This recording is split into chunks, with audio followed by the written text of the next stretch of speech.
Boa noite a todos. O currículo resumido do palestrante. PhD em Ciências Cognitivas e da Computação da Universidade de Sussex, na Inglaterra, em 1996. Mestre em Informática do Instituto Militar de Engenharia do Rio de Janeiro, 1988. Bacharel em Física pelo FPB, em 1983. E engenheiro civil pela Universidade Federal da Paraíba, em 1982.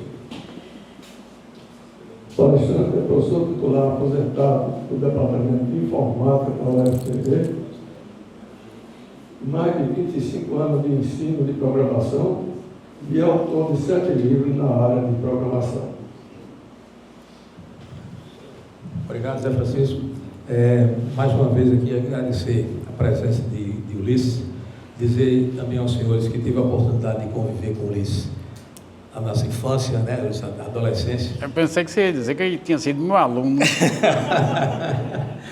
Estava citando há pouco que o Ulisses teve a oportunidade também, como eu, de ser aluno de alguns confrades que aqui estão presentes, e para nós é uma satisfação. Então, agradecer o senhor ter aceitado o nosso convite para fazer essa palestra, um tema da mais alta atualidade, né? Todos nós estamos convivendo, alguns até sem saber, mas estamos convivendo com essa chamada inteligência artificial. Então, Ulisses, seja bem-vindo, fique à vontade. Então, como o público é bem distinto, bem seleto e bem com diversos backgrounds, eu vou apresentar inicialmente, alguns não precisam, mas eu vou inicialmente apresentar o conceito de inteligência artificial. Inteligência artificial é a área de computação que se interessa por criar programas inteligentes. É melhor explicar o que é um programa inteligente apresentando alguns exemplos. Então, exemplos de programas de inteligência artificial são programas de tomada de decisão, como recomendação de filmes, produtos, etc. Reconhecimento de padrões, que são programas que já são utilizados há bastante tempo, né? Reconhecimento de imagens, biometria, essas coisas. E, enfim, aqui embaixo eu antecipo para vocês que inteligência artificial não envolve nenhuma mágica, nenhum milagre. É simplesmente matemática e estatística e processamento de uma massa volumosa de dados, ok? Então, uma breve história da inteligência artificial. O Alan Turing, que é um matemático inglês, talvez vocês já tenham ouvido falar, quem estudou computação com toda absoluta certeza, e talvez quem não estudou computação, talvez tenha ouvido falar em Turing por meio desse filme, O Jogo da Imitação. Ok? Então vamos primeiro definir o que é inteligência artificial simbólica. Existem 2 ramos de inteligência artificial, 2 ramos principais. A inteligência artificial simbólica, que fez sucesso no início e depois naufragou. E eu fazia parte dessa área e naufraguei junto, ok? Então, a inteligência artificial simbólica recebe essa denominação porque os principais programas dessa área são baseados em lógica simbólica, né? Eu acredito que aqui não tenha ninguém que conheça, tem, pelo menos 2 aqui tem, mas o pessoal de engenharia não estuda lógica simbólica. O pessoal que estuda lógica simbólica é matemático, físico, etc. Mas se tiver alguém iniciado em lógica, aqui tem um exemplo de aquilo que nós chamávamos de regra de produção, né? Aqui, se a frase contém estado alegre, então classifica esse estado emocional como feliz. Isso daí era a base de conhecimento utilizada em sistemas baseados em lógica simbólica. Então, como esses sistemas eram, a maioria deles, baseados em lógica simbólica, então a IA, esse ramo da inteligência artificial ficou conhecido como inteligência artificial simbólica. Ok? Os primeiros programas de inteligência artificial simbólica surgiram já no final dos anos 50 e em toda a década de 60, eram os mais famosos, os mais conhecidos, eram os sistemas especialistas, né? E eu estou citando também outro exemplo prático aqui de sistema de inteligência artificial simbólica, esses de manipulação algébrica, porque foram os únicos que aliás, foi o único que eu tive contato pessoalmente, tá? Aqui na Universidade Federal mesmo. Era um programa chamado Reduce, que o pessoal da física usava, ok? Então, em toda a minha carreira, em toda a minha breve carreira de inteligência artificial, eu só tive contato com esse programa. É um programa de manipulação algébrica, significa porque resolvia equações algebricamente, simbolicamente, ok? Então, Alan Turing, como eu antecipei, ele foi considerado o pai da inteligência artificial, não que ele tenha se envolvido em pesquisa de inteligência artificial, mas porque ele foi o primeiro a imaginar que uma máquina algum dia poderia ser inteligente, ou pensar. Então ele criou um teste chamado teste de Turing, que é um teste muito simples, tá? Ele consiste em um julgador aqui, tá? Essa pessoa aqui é quem vai julgar se a máquina é inteligente ou não. E em outra sala você tem uma pessoa e um computador com o programa instalado nele, que se vai julgar se ele é inteligente ou não, ok? Então isso pode ser implementado de diversas maneiras. Aqui ele está implementando pela ilustração com papel, né? Mas poderia ser de outra maneira. Então, essa pessoa que vai julgar se o programa é inteligente, ora interage com o computador, ora interage com a pessoa, sem saber. Se ao final de algum tempo de interação ele não conseguir distinguir com quem está conversando, então o programa que está sendo executado nesse computador é considerado inteligente, tá? Só um pouco de história mais para render uma homenagem a Alan Turing, pela importância dele. Alan Turing, esse teste aqui hoje em dia é conhecido como teste Turing, mas na concepção dele, o nome que ele deu foi The Imitation Game, o jogo da imitação. Quem assistiu esse filme, que é um filme bem conhecido, e não prestou muita atenção, pode se perguntar por que o nome desse filme é O Jogo da Imitação. É por causa desse teste de Turing, tá? Só para completar aqui, Turing, ele também chefiou uma equipe de cientistas, de matemáticos, melhor dizendo, que tentava desvendar um enigma que os alemães... O enigma era uma máquina que os alemães utilizavam para enviar mensagens cifradas, né? Esse é o principal tema desse filme, The Imitation Game. E para encurtar a história, esse rapaz foi muito injustiçado no passado. Ele era homossexual e foi julgado e condenado com duas opções. Ou ele ia para a cadeia ou castração química. Ele preferiu castração química. E 2 anos depois dessa condenação, ele se suicidou, né? Com o cianeto. Aí vem a tal da história da maçã, que inventaram que a maçã da Apple é por causa de Alan Turing, não tem absolutamente nada a ver. Então aqui nós vamos falar um pouco sobre o fracasso da inteligência artificial simbólica, que não é a inteligência artificial que faz sucesso hoje em dia, ok? A inteligência artificial simbólica, ela funcionava bem em domínios bem restritos, ok? E mesmo assim não era tão bem, não. E não falhava, evidentemente, em domínios um pouco mais complexos, mais realistas. E a causa do fracasso era exatamente porque não conseguiam satisfazer a grande ambição da época, que era saber como representar o conhecimento humano. Era muito mais complexo do que eles imaginavam. Eles não, eu estava incluído também. Então, houve vários invernos da inteligência artificial. Na época da gente, não tinha essa terminologia não, de inverno, né? O inverno da IA era um período de tempo, né? Era um período em que não havia evolução nenhuma significativa. Então, isso daí tinha como consequência corte de verba, abandono de projetos e assim por diante, tá? E aqui no início do ano 2000, o primeiro evento foi na década de 70. Mas na década de 80 foi quando eu fiz mestrado, não estava no inverno. E o doutorado, como eu não sabia que estava no inverno, o meu doutorado foi no segundo inverno da inteligência artificial e nos anos 2000, depois de ter sido pioneiro no ensino de inteligência artificial aqui em João Pessoa. Em Campina Grande já tinha, mas em João Pessoa eu fui o primeiro professor de inteligência artificial. No início dos anos 2000 eu desisti. Então, a segunda ramificação da inteligência artificial, além da simbólica, é a inteligência artificial conexionista. Essa é a inteligência artificial que deu certo e é a que está fazendo sucesso hoje em dia. Ok?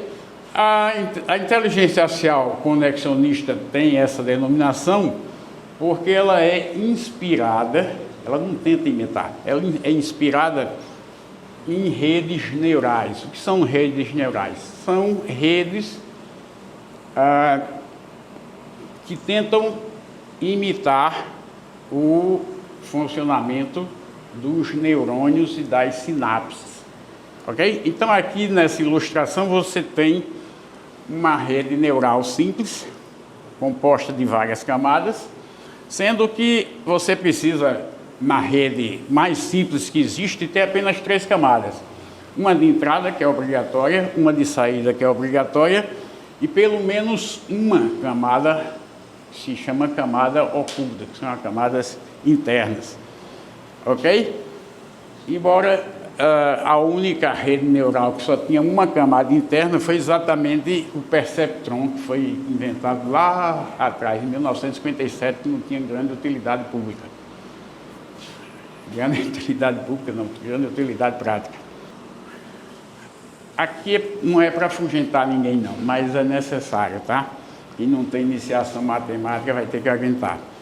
Aqui é a equação de um neurônio. Para você entender como é que funciona uma rede neural, você precisa entender como é que funciona o acionamento de um único neurônio, tá? Aqui, conforme a gente viu na figura anterior, os neurônios se conectam. Então, aqui, o neurônio que está sob observação é esse neurôniozão grande e verde, ok? Aqui são as entradas, aqui são os pesos associados às conexões, e aqui é a primeira equação simples que é efetuada para acionar esse neurônio, ok? Isso é uma operação extremamente simples, pode parecer feio, mas não é, ok? Você multiplica cada entrada pelo seu peso e soma tudo, tá? Se você for iniciado em álgebra linear e considerar isso aqui um vetor, isso aqui outro vetor, isso aqui fica mais bonito ainda, mas você pode escrever isso com mais simplicidade. É o produto interno desse vetor por esse somado com esse viés. Esse viés está associado a esse neurônio que está sendo acionado, ok? Aí, para complicar um pouquinho mais, mas isso é extremamente necessário, sobre esse resultado se aplica aquilo que se chama de função de ativação, que não precisa ser tão complicada quanto essa daí não, tá? É porque eu sou preguiçoso e tive preguiça de fazer toda essa figura, aí aproveitei uma que estava pronta e só fiz editar, ok? Tem função de ativação muito mais simples mesmo. Mas o que é importante notar aqui é que essas operações são extremamente simples de serem executadas num computador. Tá? São extremamente simples. Mesmo com uma função de ativação complicada, essa operação é simples. Isso é importante para aquilo que a gente vai ver mais adiante. Ok? E para que precisa essa função de ativação? Por que não para aqui? Por que a saída já não é Z antes de aplicar essa função de ativação? Isso aí é importante porque Se você não aplicar uma função de ativação, e essa função de ativação não pode ser também qualquer uma, essa função de ativação ela tem como objetivo quebrar a linearidade dessa operação. Porque se você tirar a função de ativação, no final você vai ter uma combinação linear. Isso faz com que a rede não aprenda todas as relações possíveis. Ok? Agora vem uma parte mais divertida. Redes neurais sozinhas não fazem nada. Redes neurais precisam de uma quantidade enorme de dados para serem treinadas, aprenderem, entre aspas, e assim serem úteis. No instante que elas são criadas, elas não servem para absolutamente nada. Ok? Então aqui eu estou dando exemplo de como é feito o treinamento de uma rede neural, da maneira mais simples possível, tá? Pode ser bem mais complicado do que isso. Então aqui essa rede está tentando identificar imagens, ok? Então, cada imagem é digitalizada, né? E faz parte da entrada. Isso aí é a parte trivial, tá? Isso não é nada complicado, não. Como é que você obtém as entradas que compõem a camada de entrada? Você pode pegar simplesmente os pixels dessa imagem, né? Os valores dos pixels. Toda imagem é constituída de pixels, tá? Então essa entrada aqui é numérica, são números que representam os pixels, ok? Isso não tem nada de inteligência artificial. Na saída também vai sair um valor que vai indicar que tipo de imagem é essa. Quando esses neurônios estão acendendo aí, é porque eu estou aplicando aquela função ou melhor, aquela equação do neurônio que eu apresentei para vocês antes. Chegaram os dados de entrada, são essas imagens aí.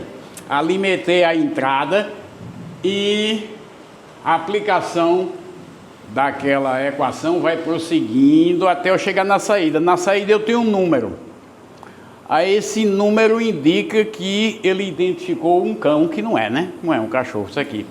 Então eu estou voltando agora, ajustando todos os pesos que são associados a cada neurônio e os pesos são associados às conexões e os vieses que são associados a cada neurônio. Aí começo tudo de novo com os mesmos dados de entrada. Aí quando eu chego lá, aí volto da mesma maneira, tá? Ajustando os pesos, ok? Até que a identificação seja correta. Agora imagine você que na prática, isso aqui são bilhões de imagens.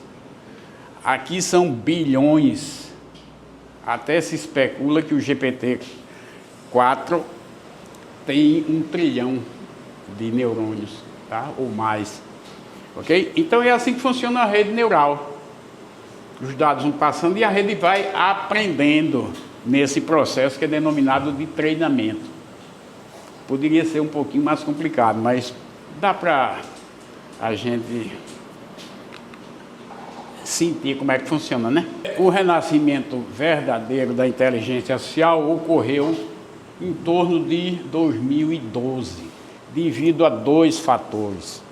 Primeiro, em 2012, a internet, como nós conhecemos, a gente chama de internet, a maioria das pessoas chama de internet é web. A internet de verdade existe desde a década de 60. Já tinha 22 anos. A web começou em 1990. Né? Então já tinha dado para burro para ser processado, para alimentar essas redes neurais. Faltava o quê? Faltava ter como processar.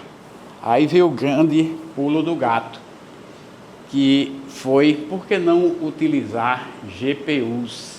Tem muita gente que confunde GPU com placa de vídeo, não é a mesma coisa. Isso aqui é uma placa de vídeo, tá? A GPU está aqui dentro, mas isso aí não é GPU não. Então, uma GPU, ela tem capacidade de executar milhares de operações simultaneamente, em paralelo. Tá? Para vocês terem uma ideia, a minha GPU, a minha placa de vídeo, que não é das melhores, porque eu não preciso, né? Ela tem 3.500, mais de 3.500 processadores.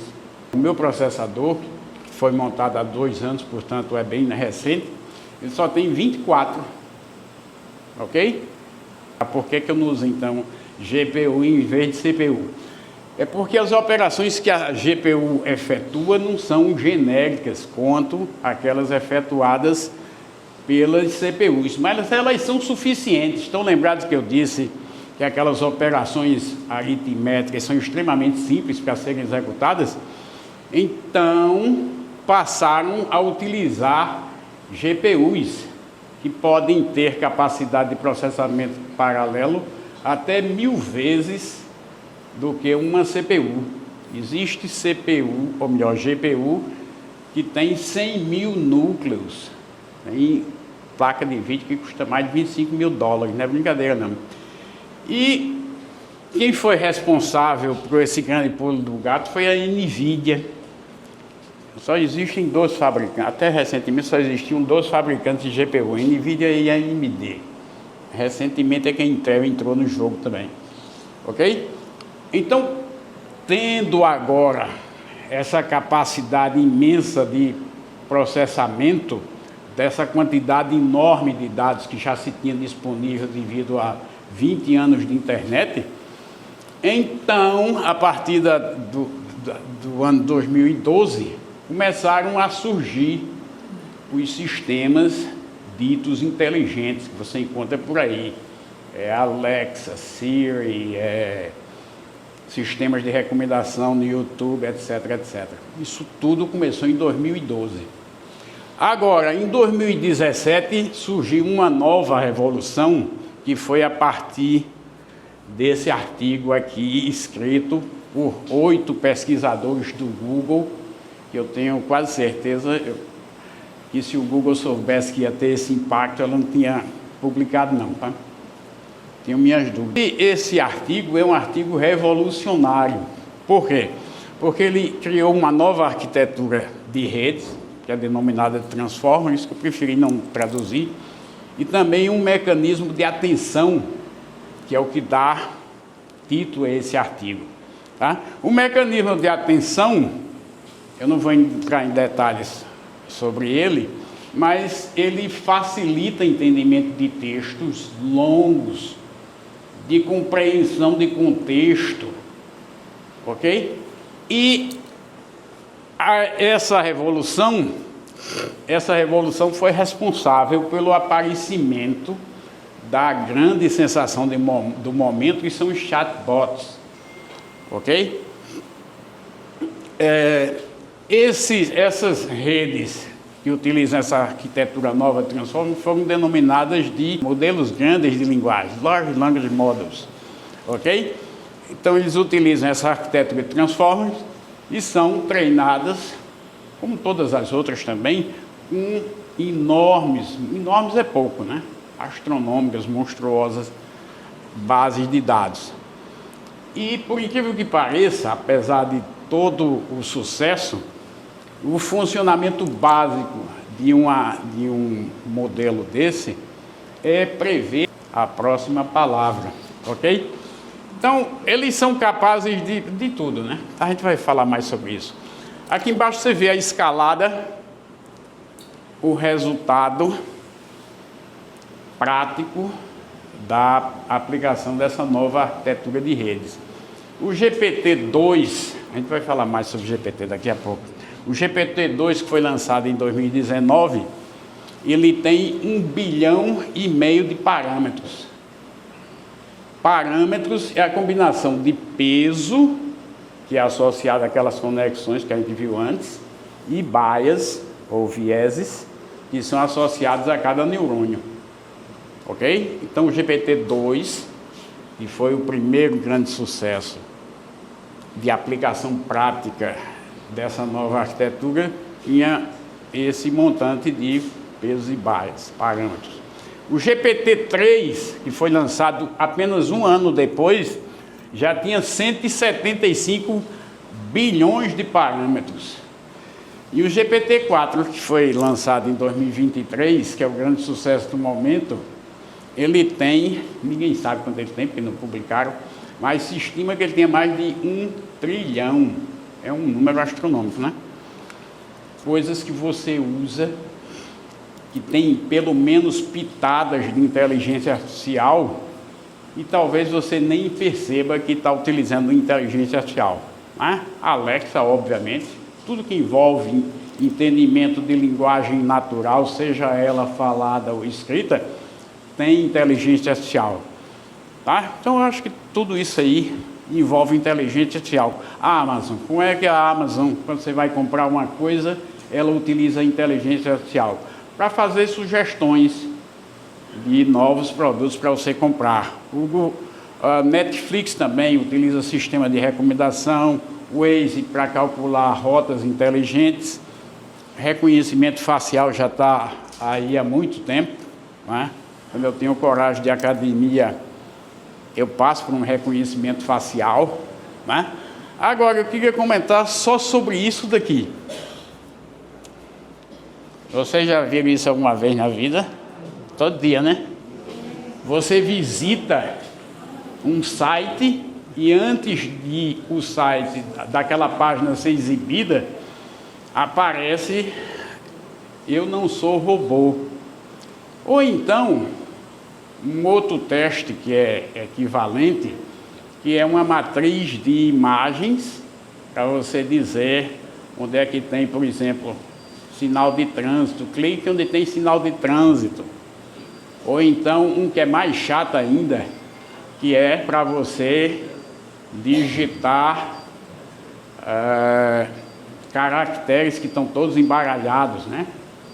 Aquilo não tem absolutamente nada de inteligência artificial, mas aquilo dali também é utilizado para verificar se você é um robô ou não. Todos esses testes são denominados de CAPTCHA. CAPTCHA é um acrônimo, que para eu não passar vergonha, eu escrevi aqui embaixo. É um teste completamente automatizado, um teste de Turing, estão lembrados de Turing, né? Para diferenciar computadores de seres humanos. Na realidade, esse é o teste invertido. O teste de Turing era uma pessoa tentando verificar se ele estava lidando com um programa ou com uma pessoa. Aqui é o computador que está tentando verificar se ele está lidando com uma pessoa ou com um programa.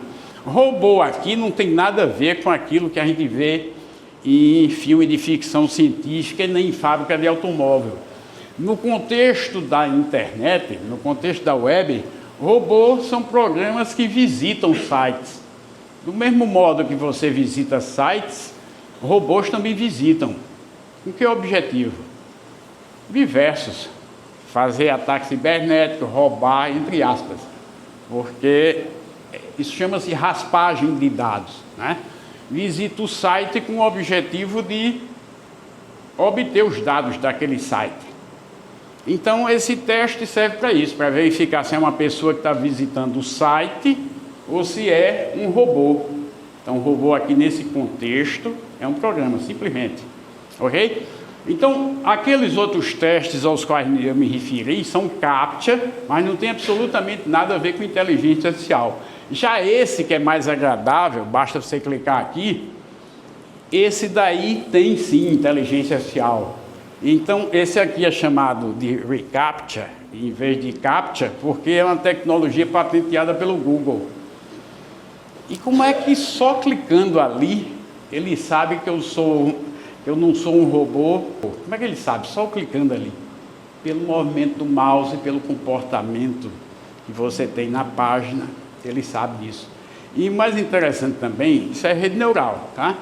Mais interessante é que essa rede neural do Google, que utiliza isso, ela vai melhorando com o tempo.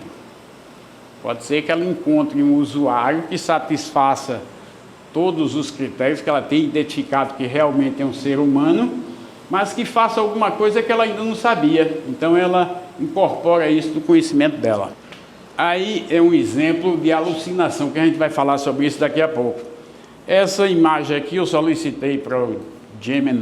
Gemini pode chamar de Gemini também. É o chatbot do Google. Eu pedi para ele criar uma imagem de uma pessoa interagindo com um chatbot, que é o assunto desse slide. E ele fez uma imagem que era exatamente o contrário daquilo que eu queria mostrar para vocês. Tá? Um chatbot, não é, a imagem dele não é isso, até que tudo bem, né? Tem a pessoa, tem um computador, mas isso aqui não existe chatbot em canto nenhum que tenha essa aparência. Ok? Então, o que é um chatbot? Um chatbot, a palavra é uma combinação de chat, que é bate-papo, conversa informal em inglês, e robot, que é robô. Aqui, novamente, robô não é um ente físico, não, como ele fez ali. É um programa, e nesse caso aqui, serve para você dialogar com ele. Ok? O ChatGPT é o chatbot mais famoso. Ele apareceu em 2022 e é por isso que eu digo que o Google, que foi quem criou aquela arquitetura nova de Transformers e o mecanismo de atenção, não aproveitou tanto quanto os outros, né? Principalmente a OpenAI, que é a dona do ChatGPT. Ok? Então, o ChatGPT é o mais famoso deles, foi lançado em 2022 pela OpenAI e ela alcançou a marca de 100 milhões de usuários em apenas 2 meses. E, bom, eu não vou dizer, não vou antecipar para que ele é utilizado, porque na página principal dele, ele tem a arrogância de dizer que resolve qualquer tipo de problema.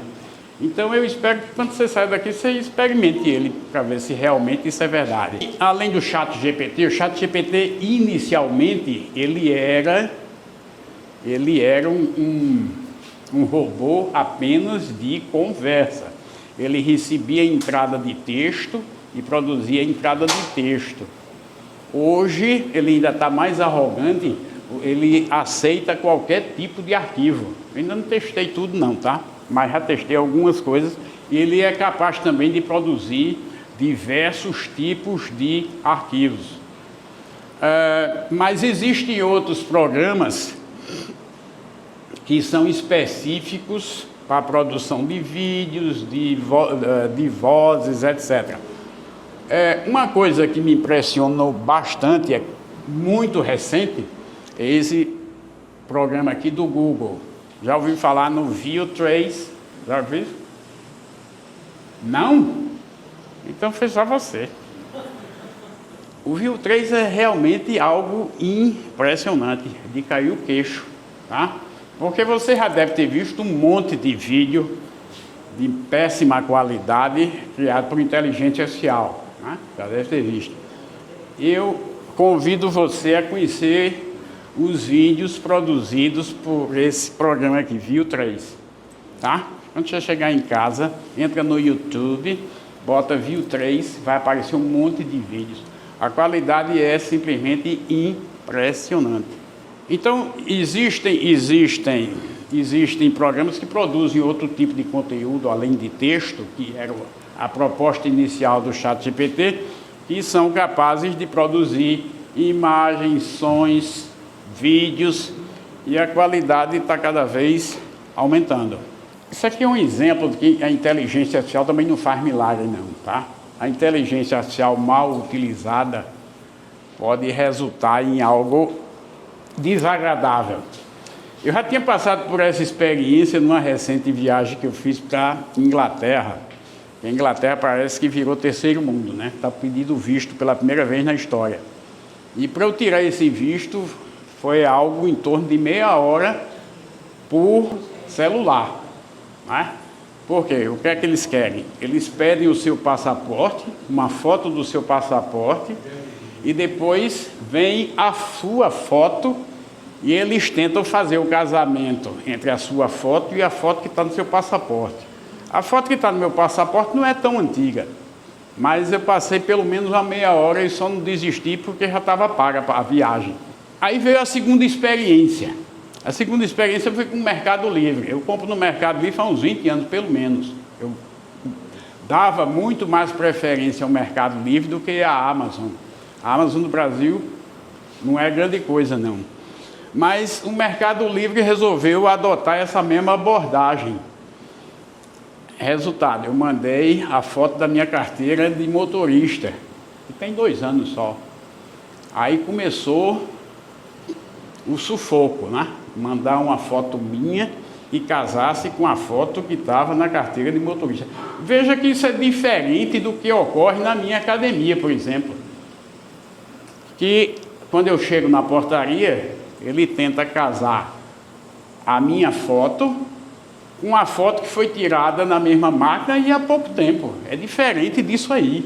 Agora você imagina se ele pedisse a foto da minha carteira de identidade. Esse cara bonito que está aqui sou eu quando eu tinha 16 anos. Foi quando eu tirei minha carteira de identidade. Naquela época, meus amigos me chamavam de Jerry Lewis. E realmente pareço, eu sou um pouco mais bonito, né? Então, seria mais fácil Jerry Lewis casar com a minha foto, a foto de Jerry Lewis, do que essa foto de cá. Resultado, para resumir a história, no final eu terminei voltando para a Amazon. Né? Então o prejuízo foi de quem? O Mercado Livre, por ter utilizado a tecnologia de inteligência artificial de maneira inadequada. Né? Alucinações. Isso aqui foi criado por IA, tá? Isso aqui é a visão surrealista de alucinação de acordo com o Gemini do Google. Então, alucinação, esse termo não é tão novo assim no contexto de inteligência artificial, mas ele agora está mais proeminente porque as alucinações estão ocorrendo com mais frequência. Alucinação é o termo que nós utilizamos para denominar aquilo que ocorre quando um chatbot, principalmente, inventa informações sem convicção. Né? Normalmente, existem várias causas para isso, tá? Mas talvez a principal delas seja o fato de ele não consultar fontes em tempo real, ou seja, na internet. Tá? Mas existem outras causas também. Às vezes ele consulta, mas mesmo assim continua apresentando alucinações. E existem alucinações de todo tipo. Eu vou dar um exemplo aqui de alucinação que aconteceu comigo, tá? Mas é uma alucinação horrível. Veja bem, está em inglês, mas eu traduzo. Eu fui perguntar que esse rapaz aqui, Geoffrey Hinton, ele ganhou o prêmio Nobel em 2024 em física. Só que ele nunca foi físico na vida dele. Aí realmente foi uma dúvida genuína. Eu perguntei. Primeiro eu fiz uma breve introdução. Geoffrey Hinton não é nem físico, nem fez nenhum trabalho em física. Isso é verdade. Então por que ele ganhou o prêmio Nobel de Física? Olha que alucinação. Primeiro ele disse que eu estou absolutamente correto. Se eu estou absolutamente correto, então tudo que eu disse ali é verdade. Né? Aí em seguida ele disse, não, ele não venceu o prêmio Nobel de Física. Já contradisse o que eu disse. E na linha seguinte ele se contradisse novamente. Disse que ele ganhou o prêmio Nobel de Física em 23, não foi. E junto com aqueles 2 caras que nunca ganharam prêmio de Física nenhum. Ou melhor, nunca ganharam prêmio Nobel nenhum. Ok? E aqui embaixo ele pede desculpa como se fosse uma criança que fez uma besteira muito grande e está pedindo desculpa. Né? Eu peço desculpa pela informação incorreta. Aí a desculpa dele é que ele ainda está em desenvolvimento. Se ele está em desenvolvimento, ele devia ter ido para público, né? Ou então deviam dizer pelo menos que é beta. A americana adora inventar nome de engenharia. Acho que todo dia eles estão criando uma engenharia nova. E eles criaram, talvez seja a mais recente delas, a engenharia de prompt. Primeiro você precisa saber o que é um prompt. Um prompt é a sua parte da interação com um chatbot.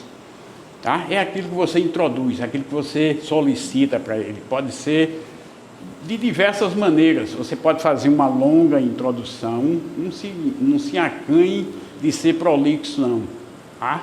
É melhor, nesse caso, você ser prolixo do que você ser lacônico demais.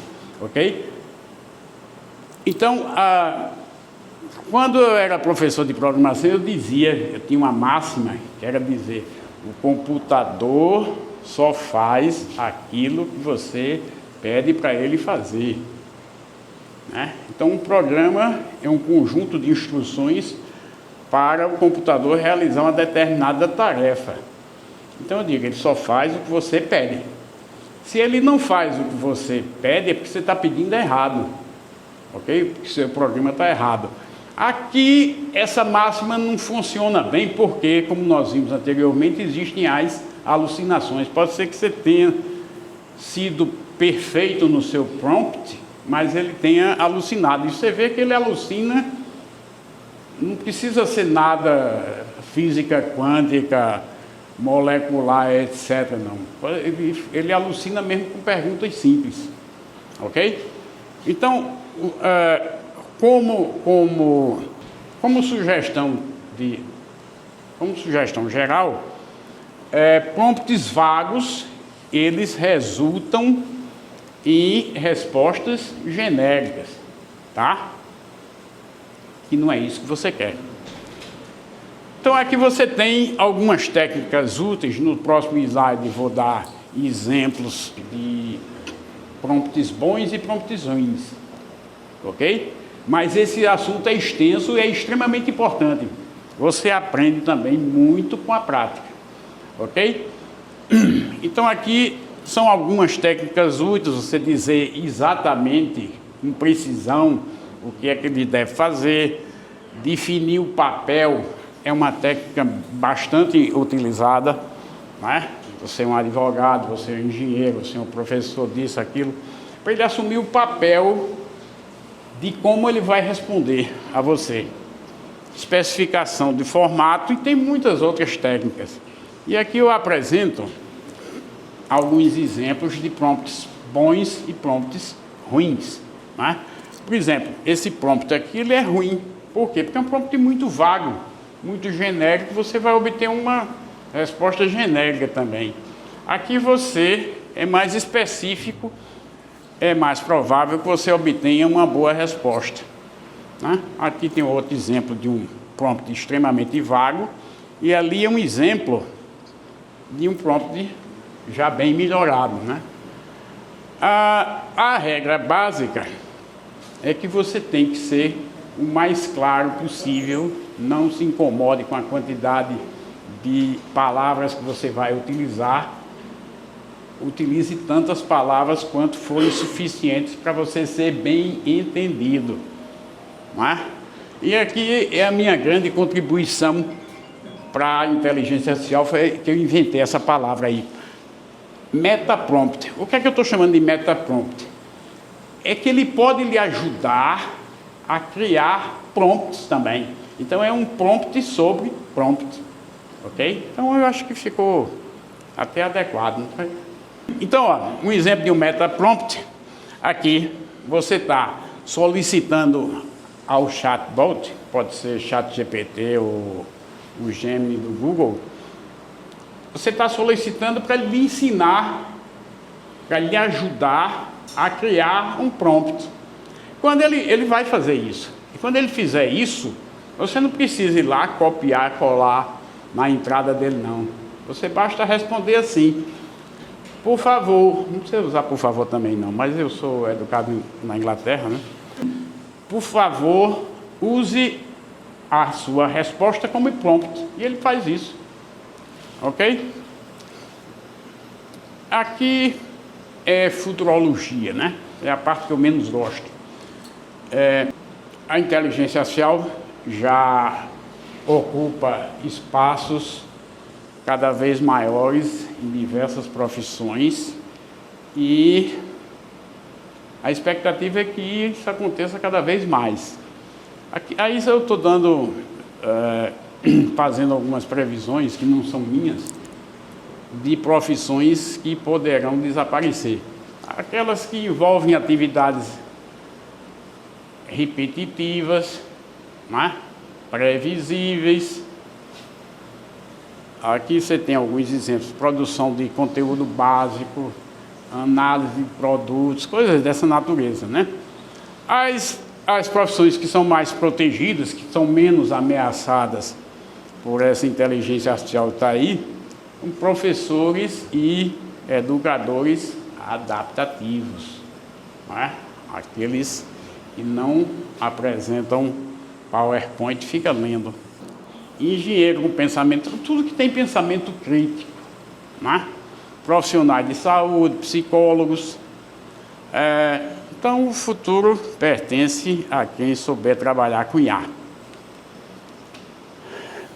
Aí vem mais, futurologia. É interessante que alguns pesquisadores, o pessoal da academia e pessoal, empresários, políticos, eles fizeram um abaixo-assinado para interromper as pesquisas em inteligência artificial, porque achavam que estavam avançando demais. Quem sou eu para criticar isso, né? Eu prefiro seguir um ditado em inglês que diz o seguinte: I'll cross that bridge and I come to it. Que significa, eu só vou cruzar aquela ponte quando eu chegar nela. Então, por que eu vou me preocupar com problemas que ainda não existem? Pode ser uma visão um tanto quanto egoísta, mas eu prefiro pensar assim. Mas tem gente muito séria. Esse cara era aquele que eu tinha feito aquela pergunta da alucinação antes, Geoffrey Hinton. Esse cara ganhou o Prêmio Nobel de Física de 2024 e é uma das pessoas mais preocupadas. Ele era pesquisador do Google e ficou tão incomodado com essas pesquisas que ele pediu demissão. Voltou para a Universidade de Toronto. Esse outro também é um cara muito importante, extremamente citado por outros pesquisadores de inteligência artificial. Então, esses dois são bem significativos, bem representativos desse pessoal que assinou esse manifesto. Se você entrar no YouTube, você vai encontrar inúmeras entrevistas de Geoffrey Hinton, preocupado, achando inclusive que a inteligência artificial pode subjugar os seres humanos e não está tão longe assim não, tá? Eu não fiquei sem dormir por causa disso não, mas então tem várias preocupações específicas sobre privacidade, sobre manipulação de opiniões, fake, eu nem gosto dessa palavra, deepfake, vocês sabem o que é deepfake, né? É a fake news que é mais difícil de detectar, tem vozes, sons, etc. E agora com o VIO 3, já viu, né? A substituição de empregos também é uma preocupação, que a gente já se referiu antes. Esse é outro preocupação, esse aí já passou a preocupação dele, que ele já foi. Ele morreu em 2018, mas ele naquela época já estava preocupado, hein? Imagine hoje. Em 2018 nem tinha ChatGPT. Então, alguns benefícios, existem diversas perspectivas boas, né, para a medicina. Um fato interessante que fiquei sabendo há pouco tempo é que, no caso de medicina, já existem escolas de medicina nos Estados Unidos que simplesmente aboliram a cadeira de radiologia.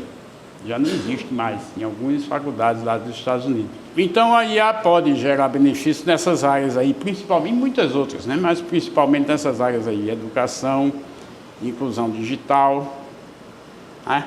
Mas existem os riscos, né? A IA pode ser tendenciosa. Por que ela pode ser tendenciosa? Porque ela depende dos dados com que ela é treinada, né? Se os dados que ela for treinada forem tendenciosos, né, forem racistas, sexistas, etc., ela vai ser tendenciosa também. Existe um caso muito interessante que aconteceu em 2016, parece, faz um bocado de tempo já, que era um chatbot da Microsoft que ela introduziu no Twitter. Esse chatbot, ele era para aprender com os usuários do Twitter. Aí apareceram uns espíritos de porco e começaram a treinar ela, porque ela aprendia com o treinamento dos próprios usuários a ser racista, né? Principalmente com os judeus. Então, só durou um dia. Tai, né? Tai, alguma coisa assim.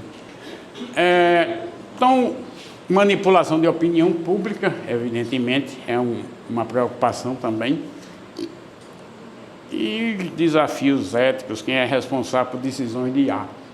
Diferentemente dos programas tradicionais, onde o programador escreve o programa e é responsável por ele, aqui o programador de uma rede neural, ele não é responsável pela rede neural. Porque o resultado que ela produz depende do treinamento que ela recebe, depende dos dados que alimenta a rede. Ok? Então, quem é que vai ser responsável por isso? Quem produziu os dados e quem sabe quem é responsável por qual dado? Né? Então, essa é uma preocupação legítima. E a regulamentação aqui no Brasil tem. Totalmente ridícula, mas tem. E outros países também. São regulamentações vagas. Um dia desse eu estava vendo uma sessão do Supremo Tribunal Federal e um ministro confundiu rede social com inteligência artificial. Acho que porque ambos rimam com alma. Então a gente está bem entregue, né? A inteligência artificial ela não pensa como nós pensamos, mas ela tem um certo raciocínio. Ela sabe seguir linhas de raciocínio. Na verdade, ela está usando conhecimento da humanidade, porque a internet, que é a principal fonte que alimenta essas redes neurais, ela contém uma boa parte de todo o conhecimento que foi produzido na história da humanidade, ok? Então ela representa o nosso conhecimento de fato, o nosso conhecimento coletivo. O avanço é extremamente acelerado, toda semana praticamente muda. Eu uso ChatGPT e Gemini quase no dia a dia, e eles estão sempre mudando, tá? Às vezes até para pior. O problema não é só tecnológico, também ético, social, humano, etc. E era isso que a gente queria passar para vocês, e eu vou deixar aqui um tempinho para perguntas. E não se preocupem, porque se eu não souber responder, eu faço como o ChatGPT. Tá? Eu invento qualquer coisa, falo com convicção, e se disserem que eu estou errado, eu digo que alucinei com tanto conhecimento que eu adquiri. Ok? E aí? Ninguém quer perguntar nada, não? Bem, por isso, obrigado pela palestra aí, né? Parabéns aí pela exposição. Realmente é um tema. Deixa. Quem inicialmente me convidou para dar essa palestra foi o professor Sérgio Rolim, que foi meu professor. E ele levou falta hoje. Porque ele pensava que ia ser a mesma palestra que eu dei um dia desse numa reunião dos velhos amigos. Né? Não, na verdade, Sérgio está com um problema de coluna, né? E de locomoção, e ele nos ajudou pela ausência dele aí. Parabéns, é um tema interessante, é um tema que está, como eu disse, se modernizando de forma rápida, de forma acelerada, e a gente tem um nível de conhecimento e às vezes nem tanto, acha que tem, às vezes não chega a isso. Eu aprendi com a seguinte questão.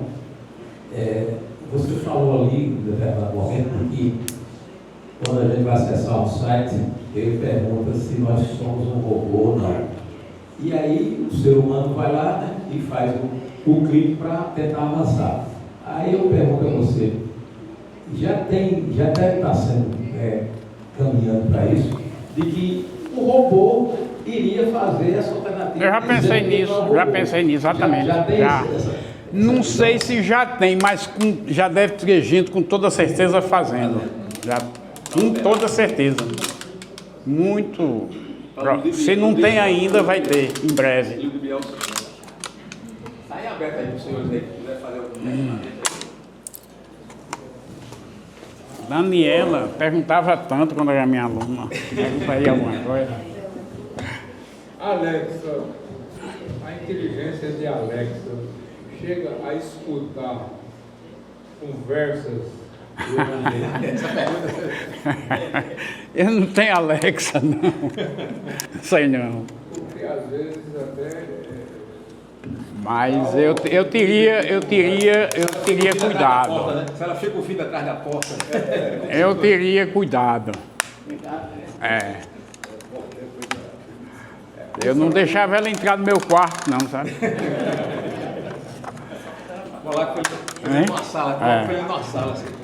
Eu, quando fosse dormir, eu ia deixar ela presa. mudando um pouco,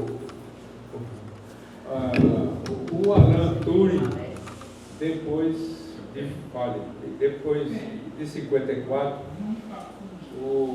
a rainha e toda a inteligência inglesa e mundial fez com que se recuperasse. Mas faz muito tempo depois. Isso foi em 2000 e pouco. E eu esqueci de comentar, eu coloquei a imagem aí. Finalmente os ingleses começaram a dar valor a Alan Turing. Ele estampa uma nota de 50 libras. Então Alan Turing hoje já vale 50 libras. Ele teve títulos recentemente. Foi, mas demoraram muito. Foi pelo menos uns 50, 60 anos depois. Outra coisa, mudando, a lógica simbólica aqui na Paraíba, né, foi difundida por Kleber Cruz Marques, que foi o chefe do Instituto Central de Matemática. É mesmo? Não sabia disso não, porque no meu tempo quem ensinava a lógica simbólica era o pessoal de filosofia. Eu fiz esse curso e eu confesso que eu não entendi PM. Mas Só aprendi no mestrado. a minha memória é bem anterior, né? Minha memória é bem anterior. E em 60, para você ter uma ideia, em 65, 66, veio dar cursos aqui na Paraíba o professor Leônidas Heckberg. Leônidas, né? E Leônidas, que era professor do IPA e foi indicado para dar esse curso aqui pelo Elon Lage de Lima. Elon eu conheci. Diretor do Instituto Do de INPA. Matemática Pura e Aplicada. Eu tive contato com ele. Elon eu no conheci. colóquio de matemática. Né? Eu sou engenheiro, mas andei por aí. Né?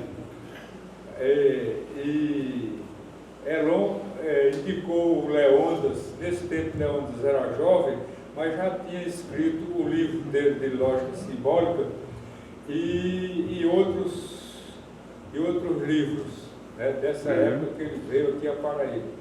Deu cursos em 65, por aí. Os comerciais. Deu cursos aqui no Instituto de Matemática, na Escola de Engenharia, né? E depois de um certo tempo ele foi o reitor da Universidade de São Paulo, né? Tornou-se famoso assim nacionalmente, sendo reitor da Universidade de São Paulo. Faleceu há pouco tempo. Ah, é? O Leon. Não, eu conheci o Elon. Hein? Eu conheci Elon Lage Lima. E conheci na UNB. Eu conheci porque eu participei de 2 colóquios de matemática lá em Poços de Caldas, Colóquio Nacional de Matemática, em 65, 67, né? Mais ou menos, né? Nesses 2, e tinha de 2 em 2 anos, e vários professores aqui da Paraíba iam fazer esses cursos de matemática na época de férias. Outra... Bom, vou ficar por aí. Tinha outro assunto, mas já... Tudo bem, tem a senhora ali que queria fazer uma pergunta. Tá, obrigado. Não nada. Pois não. É a senhora ali.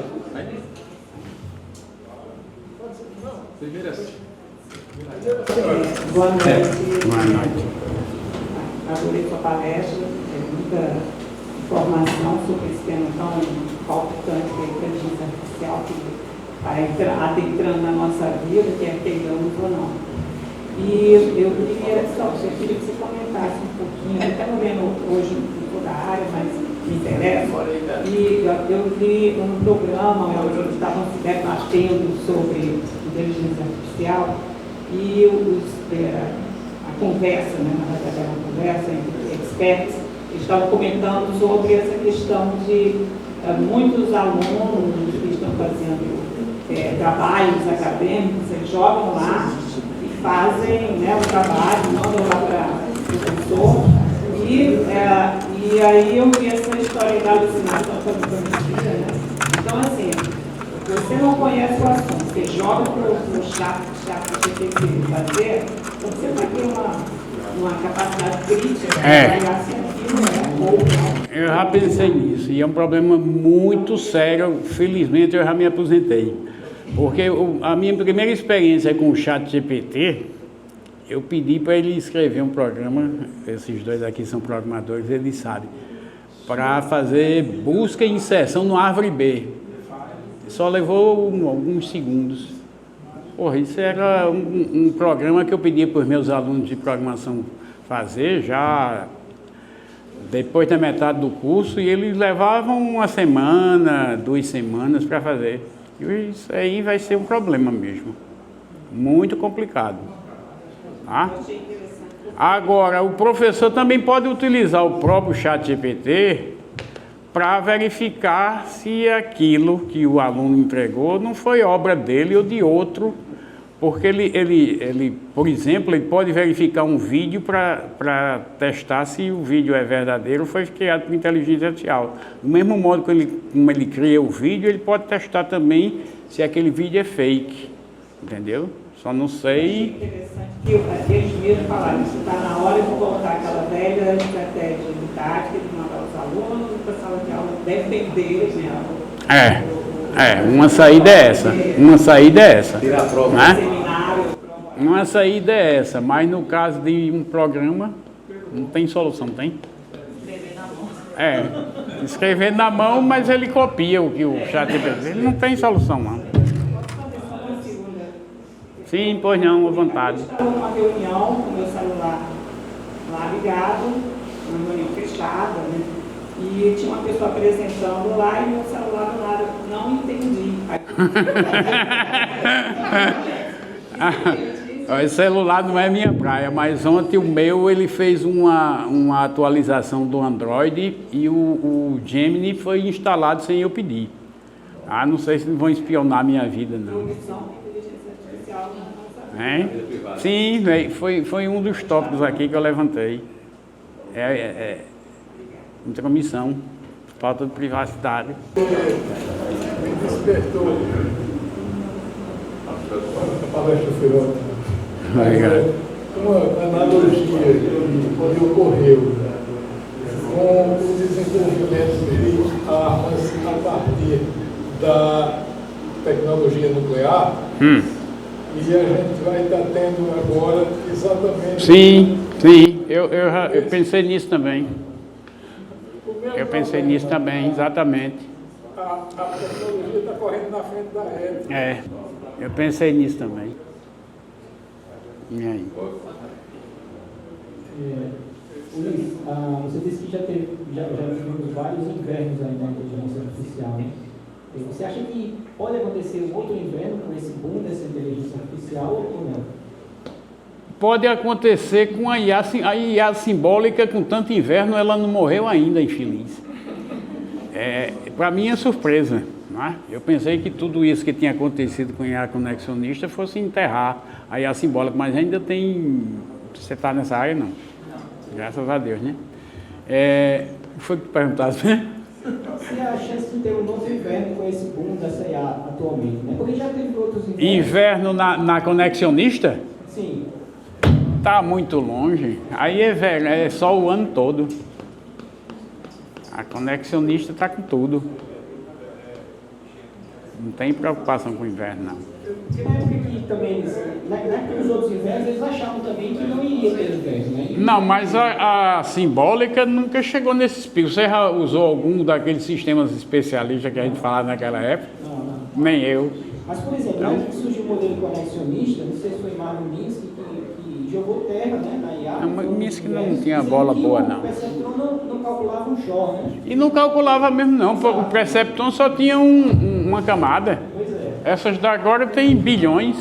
Então, acha difícil, né? Não. Inverno na conexionista. Eu não sou futurista, não, mas não acredito, não. Eu queria entender por que artificial. O nome é artificial? Porque não é natural. A natural é nossa. Por que esse nome, inteligência artificial? Ele não vem do humano. É. Uma denominação mais. Você sugeriria algum outro? Você sugere algum outro? Agora é tarde, porque a inteligência artificial foi inventada em 1956. Eu queria perguntar ao Google, por que essa artificial? Não, em vez do Google, você deve perguntar a um chatbot. Eu espero que minha palestra tenha sido útil para isso. Eu esqueci até de comentar aqui, eu encorajo vocês todos a, quando chegarem em casa, utilizarem na prática para vocês fixarem mais o que foi falado aqui, entendeu? O endereço do ChatGPT é chatgpt, tudo junto.com, só isso. E o do Gemini do Google é gemini.google.com, ok? Eu espero que, como resultado prático dessa palestra, vocês explorem essas coisas. Um estímulo, né? Tá? Seria um estímulo Espero prático. ter estimulado vocês a explorarem isso na prática, porque senão vocês podem ter desperdiçado parte do seu tempo aqui. Ok? Bem, alguém tem mais algum questionamento a fazer? Então a gente, mais uma vez, parabenizar o Luiz pela palestra e agradecer a ele. Eu queria convidar a nossa secretária para a gente fazer a entrega desse certificado. Ah, é? Eu já ia embora.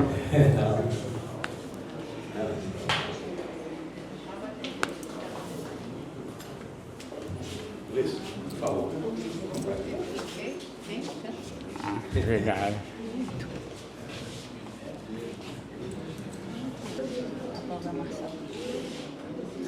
Então não? Não?